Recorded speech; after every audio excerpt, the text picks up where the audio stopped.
아니, 이 더위에 이게 말이 돼? 파리의 한 호텔에서 창밖을 보며 깊은 한숨을 내쉬는 미국 여기자가 있습니다.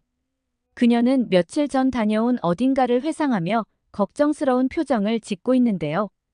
도대체 어떤 이유로 그녀는 이러고 있는 걸까요? 안녕하세요. 세계인들의 한국에 대한 감동적인 이야기를 전해드리는 감동문클입니다. 저희 채널은 해외 커뮤니티 레딧과 신청자의 실제 사연을 제보받아 실화를 바탕으로 영상을 제작하고 있습니다. 구독과 좋아요, 알림 설정은 영상 제작에 큰 힘이 됩니다. 오늘의 사연 지금 시작합니다. 안녕하세요. 저는 미국 방송사에서 스포츠 기자로 일하고 있는 제니퍼 스미스라고 해요. 지난 10년 동안 다양한 스포츠 이벤트를 취재해온 나름 베테랑 기자랍니다. 뉴욕에서 시작된 저의 기자 생활이 이제는 파리까지 이어지게 되었어요. 기자 생활을 이렇게 오래 하게 될 줄은 저도 몰랐어요. 어릴 때부터 저는 스포츠를 너무나 사랑했어요. 초등학교 때는 달리기 선수로 뛰었고 중학교 때는 배구부에 들어가서 스카웃 제의까지 받은 적이 있어요. 그 후 고등학교 때는 농구팀의 주장이었죠. 그래서 대학교 때 전공도 스포츠 저널리즘을 선택했고 자연스럽게 졸업 후에는 기자의 길로 들어섰어요. 스포츠는 제 삶의 큰 부분을 차지하고 있어요. 선수들의 땀과 눈물을 가까이서 지켜보고 그들의 이야기를 세상에 전할 수 있다는 것에 정말 큰 보람을 느꼈습니다. 이번에 파리에 오게 된 이유는 바로 2024년 파리올림픽을 취재하기 위해서예요. 올림픽은 언제나 특별한 의미를 가지고 있죠. 전 세계의 최고의 선수들이 한자리에 모여 실력을 겨루는 이 대회는 스포츠 기자로서도 최고의 기회입니다. 하지만 이번 파리올림픽은 조금 달랐습니다. 보안 강화와 여러 제한으로 인해 도시의 분위기가 평소와는 많이 다르거든요. 제가 파리에 도착한 날 공항에서부터 느껴지는 긴장감은 예사롭지 않았어요. 경비가 삼엄했고 도시는 마치 전쟁 준비를 하는 것처럼 보였습니다. 관광객들은 줄어들었고 거리에는 문을 닫은 가게들이 눈에 띄었죠. 예전 취재차 방문했던 활기찬 파리의 모습과는 많이 달랐습니다. 파리에서의 첫날은 호텔에서 앞으로의 일정에 대해 정리하느라 시간 가는 줄도 몰랐죠. 다음 날부터 저는 매일 아침 일찍 일어나 파리의 곳곳을 돌아다니며 취재를 하기 시작했습니다. 하지만 올림픽을 앞두고 파리의 모습은 도착 첫날 제가 느낀 것보다 더 많이 달라지기 시작했어요. 아침에 일어나 호텔 창문을 열면 거리에는 경찰들이 배치되어 있고 관광객들은 눈에 띄게 줄어들어 있었죠. 예전의 활기찬 분위기는 사라지고 도시는 무거운 공기에 휩싸여 있는 듯 했어요. 하루는 관광객들 사이에서 유명한 노상 카페를 찾아갔습니다. 하지만 SNS에서 봤던 것과는 달리 카페는 거의 빈 테이블들만 보였고 직원들은 한가하게 서 있었어요. 평소보다 길거리가 너무 조용하고 카페에도 손님들이 많이 보이질 않아. 저는 조심스레 카페 사장님께 다가갔죠. 그리고 이번 올림픽을 취재하러 왔다며 제 신분을 밝히고 혹시 인터뷰를 해주실 수 있는지 물었더니 카페 사장님께서는 흔쾌히 허락하셨어요. 제가 예전에 방문했을 때와는 달리 너무 조용하다라고 하자 사장님께서는 네, 올림픽 때문이에요. 보안이 강화되면서 많은 사람들이 파리를 떠났어요. 특히 관광객들이 많이 줄었죠. 라고 하시면서 한숨을 쉬시더라고요. 관광객이 줄어들어가게 운영도 어렵다고 하셨습니다. 파리의 멋진 모습만을 기대하고 왔는데 이렇게 많은 사람들이 어려움을 겪고 있다니 제 마음까지 너무 무거워졌어요. 그렇게 인터뷰를 마치고 저는 다른 곳들도 둘러보았습니다. 하지만 파리의 주요 관광 명소들도 상황은 마찬가지였어요. 루브르 박물관에 갔을 때 평소 같으면 긴 줄이 있을 법한 곳에 사람들이 거의 없었습니다. 그리고 이제는 사전 예약자만 입장이 가능하다고 하더라고요. 저는 운이 좋게도 미리 예약을 해서 들어갈 수 있었지만 그곳에서 만난 다른 관광객들은 무척이나 실망한 표정이었어요. 파리에 와서 루브르를 못 본다는 게 말이 되느냐며 다들 불평을 하더라고요. 박물관을 나와 저는 바로 에펠탑으로 향했습니다. 에펠탑 역시 사전 예약자만을 받고 있었고 보안이 철저하더라고요. 철제 울타리와 경찰들이 곳곳에 배치되어 있었고 평소라면 사진을 찍고 즐거워할 사람들 대신 긴장한 표정의 경찰들만 보였습니다. 이러한 변화들 때문에 파리의 소상공인이 큰 타격을 받고 있는 듯 했죠. 제가 자주 가던 빵집 사장님께서도 올림픽 때문에 매출이 반으로 줄었어요. 이렇게 계속되면 가게를 유지하기 어려울지도 몰라요. 하며 한숨을 쉬시더라고요. 저는 파리에서의 취재를 통해 이 도시가 겪고 있는 어려움을 몸소 느낄 수 있었습니다. 그리고 이러한 변화는 단지 파리만의 문제가 아니라는 생각이 들었어요. 세계 곳곳에서 올림픽이 개최될 때마다 그 도시의 일상과 경제에 미치는 영향은 상당히 크니까요. 다음날 저는 다음 취재를 위해 선수촌으로 향할 준비를 했습니다. 선수들이 어떤 환경에서 생활하고 있는지, 그리고 그들이 겪고 있는 어려움은 무엇인지 알아보기 위해서였죠. 올림픽 준비를 위해 파리 전역이 바쁘게 움직이고 있었지만 선수촌은 그 중심에서 특별한 역할을 하고 있다고 생각을 했어요. 선수들이 머무는 곳이니만큼 그곳의 환경은 경기력에 직접적인 영향을 미칠 수밖에 없으니까요. 선수촌의 건물들은 깔끔하고 현대적인 디자인이었지만 주변은 생각보다 조용했어요. 선수촌의 입구에서 저를 맞이한 올림픽 관계자는 친절하게 안내를 해주었습니다. 그는 선수촌의 환경을 설명하며 이번 올림픽을 얼마나 친환경적이게 하려고 노력했는지 강조했죠. 이번 올림픽은 친환경 올림픽을 목표로 하고 있습니다. 그래서 선수촌에는 에어컨 대신 자연 환기를 통해 실내 온도를 유지하고 있습니다. 라고 말하더라고요. 저는 선수들이 머무는 방으로 들어가서 숙소의 상태를 직접 확인했습니다. 선수들의 방은 예상보다 간소한 모습에 정말 놀랐어요. 한눈에 보아도 작은 선풍기가 중앙에 자리 잡고 있는 것이 눈에 띄었죠. 게다가 도쿄올림픽 때 봤던 그 골판지 침대가 보이더라고요. 솔직히 한여름에 선풍기 하나로 지내야 한다는 것이 도저히 이해되지 않았습니다. 특히 작년 여름 파리의 기온이 43도까지 올랐던 것을 기억하고 있었기 때문에 더욱 그랬죠.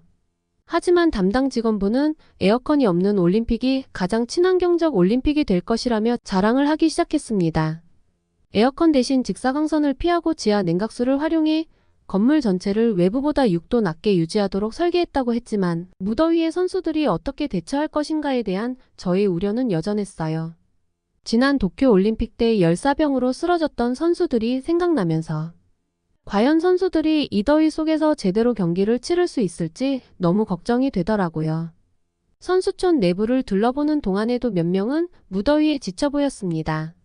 사실 미리 알고는 있었지만 저희 미국을 포함한 캐나다, 영국, 독일, 그리고 예산이 많은 나라들은 선수들에게 이동형 에어컨을 지원하고 있었습니다. 하지만 우간다와 같은 나라들은 냉방기기를 지원할 자금이 부족해 어려움을 겪고 있었어요. 에어컨이 없는 방에서 지내며 무더위와 싸우고 있는 그들의 모습을 보니 안타까운 마음이 들었습니다. 이것이 정말로 친환경적인 방법인 건지. 개발도상국 선수들은 상대적으로 박탈감을 느낄 거라 생각했죠. 제가 만난 한 선수는 인터뷰에서 예상은 했지만 파리의 이상 기온에 에어컨 없이 지내야 해서 너무 힘들다고 제대로 실력을 발휘할 수 있을지 걱정이 된다고 하더라고요. 스포츠에서 최고 성과를 내기 위해서는 최적의 환경이 필요하다는 것을 알기 때문에 이런 상황이 선수들에게 얼마나 큰 부담이 될지 짐작할 수 있었습니다. 선수촌은 매우 넓었고 다양한 시설들이 갖추어져 있었습니다. 하루에 6만 끼의 식사가 제공되며 항상 운영되는 의료 클리닉도 있었죠. 하지만 이러한 시설들에도 불구하고 에어컨이 없는 더위 문제는 너무 큰 문제라는 생각이 들었습니다. 그렇게 씁쓸한 마음을 가지고 다음날 저는 한국 선수들의 사전 훈련 캠프를 방문하게 되었어요. 사실 전 이번 성화 봉송을 한 BTS의 열렬한 팬이기도 하고 무엇보다 지난 도쿄올림픽에서 너무 좋은 매너를 보여준 한국 선수단들을 꼭 한번 다시 만나보고 싶었거든요.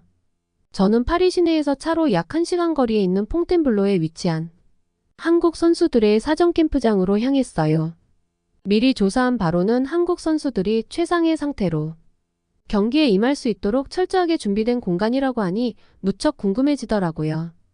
캠프에 도착하자마자 깔끔하게 정리된 훈련 시설과 곳곳에 휘날리는 태극기가 눈에 띄었습니다. 원래는 프랑스 국가방위 스포츠 센터였는데 런던 올림픽 이후 12년 만에 운영되는 거라고 하더라고요. 훈련 캠프에는 팀 코리아 파리 플랫폼이라고 적혀 있었죠. 관계자의 안내에 따라 저는 내부를 둘러볼 수 있었어요. 수영장과 실내외 육상장을 비롯해 다양한 종목의 훈련장이 잘 갖춰져 있어 선수들이 최상의 상태로 훈련할 수 있어 보였어요. 캠프 내부는 매우 쾌적했고 선수들은 집중해서 훈련에 임하고 있었죠. 한 선수에게 인터뷰를 요청했더니 사전 캠프에는 훈련 파트너 선수들이 많이 있기 때문에 이곳에서 최대한 훈련을 하고 선수촌에 천천히 들어가기로 했다고 하더라고요. 제가 정말 놀란 건 그 다음이었어요. 한국 대표팀은 선수들의 건강을 최우선으로 생각하며 철저한 준비를 해왔더라고요. 저는 처음 들었는데 한국인은 밥심이라는 말이 있을 정도로 음식의 진심과 정성이 보였어요. 특히 도시락 준비는 정말 인상적이었어요. 저도 취재를 다니며 한식을 먹어볼 기회가 종종 있었는데 선수들의 도시락의 퀄리티는 어마어마했어요. 한국 선수촌에서 온 영양사와 조리사들이 선수들의 식단을 철저하게 관리하고 있었죠. 대회 기간 중에는 한식 도시락을 만들어 선수촌에 배달할 계획이라고 했습니다. 조리사들이 만든 한식 도시락은 맛과 영양을 모두 고려해서 더운 무더위에 지칠 수 있는 선수들을 생각해서 해외에서도 한국 음식으로 영양을 보충하며 체력을 유지할 수 있도록 하는 게 목표라고 했습니다. 또한 한국 대표팀은 다양한 의료 장비를 갖춘 이동식 클리닉을 운영해서 선수들의 부상 예방과 치료를 지원하고 있었어요. 그리고 친환경 냉매제를 활용한 쿨링 재킷과 쿨링 시트를 국가대표 선수들에게 나눠주어 무더운 날씨에도 선수들이 최상의 컨디션을 유지할 수 있도록 했죠. 이는 파리의 무더운 날씨에도 불구하고 선수들이 경기에 집중할 수 있게 해주는 중요한 방편이라고 생각됐어요. 훈련을 마친 후 선수들과 이야기를 나누면서 그들의 사기와 열정을 느낄 수 있었어요. 파리의 무더위와 어려운 환경 속에서도 최선을 다해 준비하고 있는 그들의 모습은 정말 멋있었습니다. 그동안의 선수들의 노력이 헛되지 않게 선수들을 위한 세심한 맞춤 서비스와 음식까지 사전에 철저하게 준비하는 한국인들의 모습을 보고 정말 대단하다는 생각이 들었죠. 한국 선수들의 사전 훈련 캠프를 방문한 후 저는 다시 파리 시내로 돌아와 계속해서 현장을 취재했어요. 올림픽 개막이 가까워질수록 파리의 분위기는 점점 더 긴장감으로 가득 차게 되었죠. 과연 이번 올림픽이 무사히 진행될 수 있을지에 대한 걱정이 커졌어요. 도심 곳곳에 배치된 경찰과 군 병력은 파리의 긴장된 상황을 잘 보여줬어요. 주요 도로와 장소는 철저히 통제되고 있었죠. 전쟁과 테러의 위협 속에서 치러지는 이번 올림픽은 보안 문제가 가장 걱정이었습니다. 마크롱 대통령이 필요하다면 개회식 장소를 변경할 가능성까지 언급할 정도였으니까요. 경기장들은 기존의 유명 관광명소와 장소들을 활용해서 더 흥미로웠어요. 에펠탑 앞 잔디밭에서 비치발리볼 경기가 열리고 임시 경기장에서는 유도 경기가 펼쳐질 예정이죠. 베르사유 궁전에서는 승마 경기가 펼쳐진다고 하는데 정말 멋있겠다고 생각이 들었죠. 이 모든 장소들이 올림픽을 위해 특별히 준비된 것이라고 했습니다. 하지만 인터뷰를 해본 결과 이번 올림픽의 문제점들이 많이 보였어요. 정작 올림픽을 즐겨야 할 파리의 주민들은 올림픽 기간 동안 도시에 머무르는 것보다 에어비앤비를 통해 집을 빌려주고 그 수익으로 휴가를 떠나려는 계획을 세우고 있었습니다. 에어비앤비는 올림픽 기간 동안 약 50만 명의 여행객을 수용할 것으로 예상되며 이는 이전 연도에 비해 2배에 달하는 수치였죠. 이런 변화는 여행객들에게는 큰 도전이 될 수밖에 없어요. 파리의 대중교통 시스템 또한 올림픽 동안 큰 변화가 이루어진다는 사실을 알았습니다. 특정 지하철 노선은 폐쇄되거나 요금이 급등한다는 것이었어요. 한 번 타는 지하철 티켓의 가격이 2배로 오르고 주요 관광지와 경기장 근처의 도로는 통제될 예정이라고 했습니다. 생강을 따라 열리는 개막식 준비로 인해 많은 구간이 폐쇄되거나 제한돼서 많은 불편함을 겪었던 시민들은 이번 파리올림픽 때 파리로 오지 말라는 말까지 나올 정도였으니까요. 이번 취재 내내 너무 실망스러운 소식들만 취재하게 돼서 제 마음도 편치 않았습니다. 철저한 준비를 해온 한국 선수단의 소식 밖에는 딱히 쓸 뉴스가 없어서 저는 한국 특집 기사를 내보내는 쪽으로 방향을 틀었습니다. 사전 훈련 캠프에서의 열정적인 훈련과 완벽한 식단 관리, 그리고 의료 지원까지 한국은 정말로 모든 것을 완벽하게 준비해왔더라고요. 한국의 철저한 준비성을 보며 이번 올림픽에서도 좋은 성과를 낼 수 있을 거라는 기대를 갖게 되었어요. 이런 열악한 상황에서도 한국 선수들이 잘 해낼 수 있을 거라는 믿음이 생겼죠. 많은 이슈들이 있지만 파리에서의 마지막 취재를 마치며 저는 이 도시와 사람들이 올림픽을 통해 하나가 되는 모습을 지켜보길 기대하고 있어요. 파리올림픽의 성공적인 개최를 위해 그리고 선수들과 시민들 모두가 무사히 올림픽을 즐길 수 있기를 간절히 바라고 있습니다. 이제 저는 계속해서 파리에 머무르며 한국팀의 소식에 대해 중점적으로 취재할 예정이에요.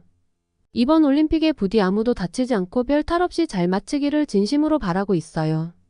그리고 그 과정 속에서 한국 선수들이 빛나는 순간들을 많이 만들어주기를 응원합니다. 오늘의 사연 어떠셨나요? 오늘 이야기가 좋으셨다면 구독과 좋아요 눌러주시고 주변의 많은 분들에게 공유해주세요. 사연자분에게 응원과 격려의 말씀들을 댓글로 남겨주세요. 감동 뭉클에서는 여러분의 마음들을 모아 사연자분들에게 전달해 드리고 있습니다. 감동적이거나 재미있는 실제 사연들을 제보받고 있으니 소개해주고 싶은 사연이 있으시면 위 메일로 제보해 주시기 바랍니다. 오늘도 여러분의 하루의 작은 즐거움이라도 되었기를 바라며 지금까지 감동 뭉클이었습니다. 구독과 좋아요는 영상 제작에 큰 힘이 됩니다. 끝까지 시청해 주셔서 감사합니다. 다음에 더 좋은 영상으로 찾아뵙겠습니다.